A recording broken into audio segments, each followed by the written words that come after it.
Salutations family, and welcome back to the Electric Leaf, where today I'm going to show you all how I turn these ingredients into a mayo. This mayo is Dr. Sebi approved. Yay! It is using Dr. Sebi ingredients. This salad here, I used my mayo, and this sandwich here with the salmon locks, yeah, it's Dr. Sebi approved too. So if you would like more information on that recipe, just let me know and I will make a video for you. Here are my freshly washed chickpeas. I'm putting them straight into a crock pot with almost a gallon of water for about 6 to 8 hours. It depends on how your crock pot cooks. I did not soak them. I chose to put them straight into a crock pot and not deal with it. I added some oil and sea salt just for cooking.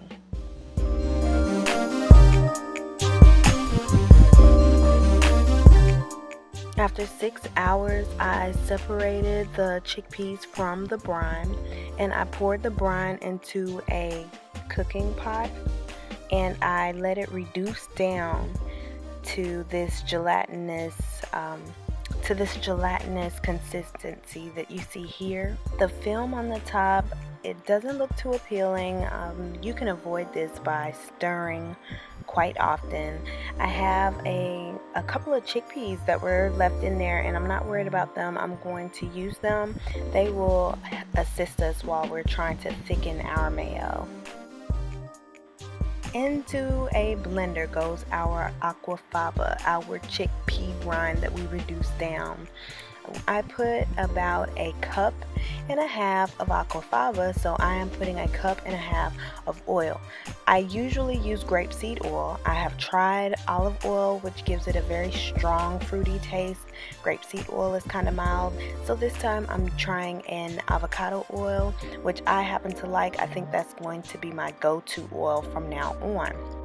Here I'm adding a tablespoon of coconut sugar with a tablespoon of onion powder, a teaspoon of sea salt, and since some like it hot, add about a teaspoon or two of cayenne pepper. Now listen to me. This is a very important part where you're gonna have to listen to the sound of the blender while you're adding your oil. Once you have blended up everything that we just added to the blender, notice we didn't add the oil yet. We are going to blend, and then we're going to turn the blender speed down. I think I have it on about 3 right now, and we're going to turn it down because if you blend in your oil at a very high speed, it will break your mayo. You will end up with nothing but oil and spices in the blender. You see here I'm turning the speed down to almost the lowest setting. So please be careful. You don't want to waste all these ingredients just because you had your blender up way too high. Listen right here how the mixture in the blender has a high-pitched sound. It has a high-pitched tone. I'm throwing in the lemon juice there that I forgot to add. You can use lime juice, but you hear it sounds high pitched. We're going to now drizzle in our oil and listen to the sound of the blender change and deepen to tell us that we are done.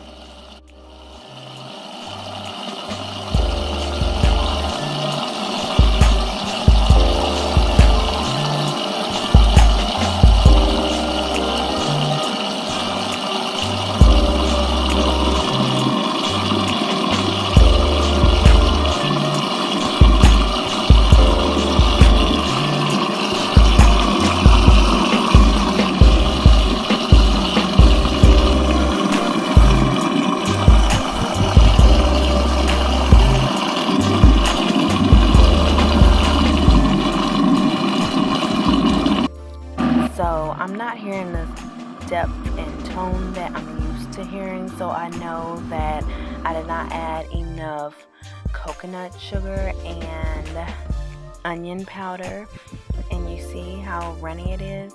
So here I'm going to add another tablespoon of coconut sugar and another tablespoon of onion powder, and this is going to help tighten it up.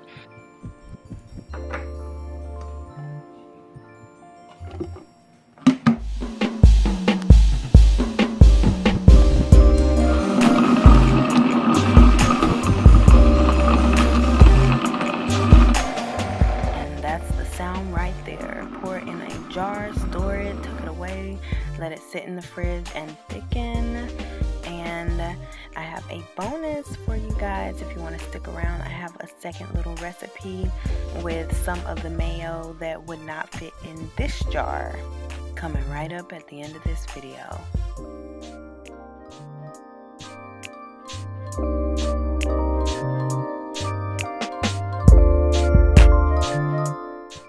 So this is for my fellow mayonnaise lovers.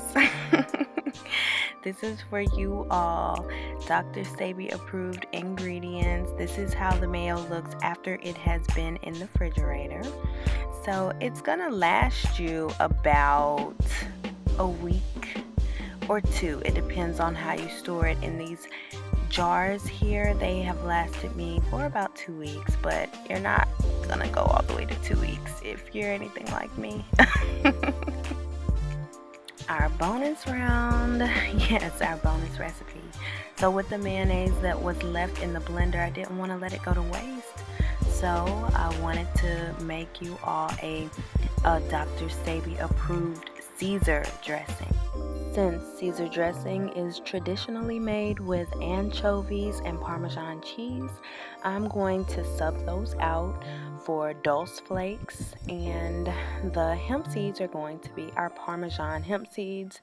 Add a unique, rich, and creamy flavor, and this is going to add a texture to the mayo, and it's going to give us that same type of texture that Parmesan cheese would traditionally give the Caesar dressing. In go our dulse flakes, our coconut milk, and our assorted herbs. I used dried herbs.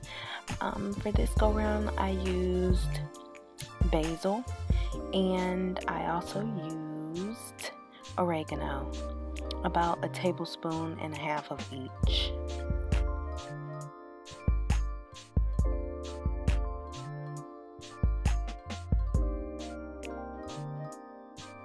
Mix, mix, mix. I'm not mixing it on a high speed at all, but look, it's thick. We could literally take the lid off right now and it wouldn't go all over the place. So I'm adding in just a little bit of lemon juice. You can use lime juice if you choose, and I am storing this Caesar dressing in a jar as well, just like we did the mayo. I pray these recipes help out my fellow mayo lovers. Don't eat this every day, but let me know if you try it out and how you like it.